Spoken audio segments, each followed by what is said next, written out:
Hello, beautiful people. We have a full moon total lunar eclipse that is coming up very soon. In Australia, that will be September the 8th. For most of the rest of the world, it will be on September the 7th.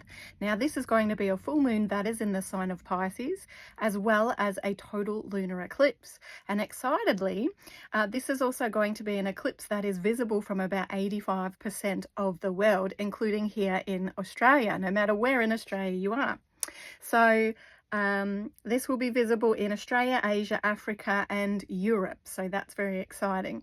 Mind you, whether or not you can see it from where you are, you will still feel the energy no matter what. So please know this is still an energy that you can work with, that you will still feel and embrace.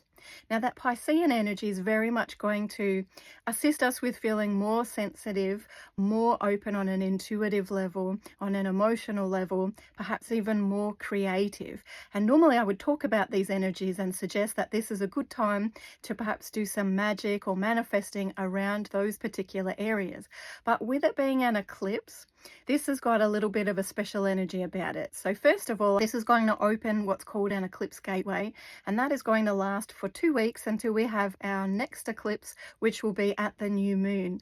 That is going to really amplify the energy of clearing and releasing. So universe is likely going to be already showing you things that maybe you need to address, you need to do something about releasing and letting go of from your life. It tends to do that by challenging us with different situations, perhaps having more complicated relationships where obviously we need to do something about that relationship. It's not comfortable the way that it is, or certain situations that become very uncomfortable, like work situations, etc.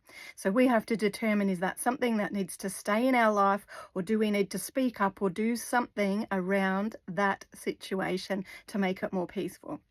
So at this full moon, I would suggest doing any kind of clearing and releasing work. It'll be a great time to cleanse your house and do all of those sorts of things. I love to do releasing by writing things down and burning it in my cauldron. That's a very effective way to release. The other thing I wanted to mention is this eclipse is also going to be called a blood moon by many, because it will appear tainted red at some point. But this is nothing to be scared about. I still very much cleanse my crystals and do all of those wonderful things. It's not a bad energy. It is actually a very good energy, but extremely potent for clearing out.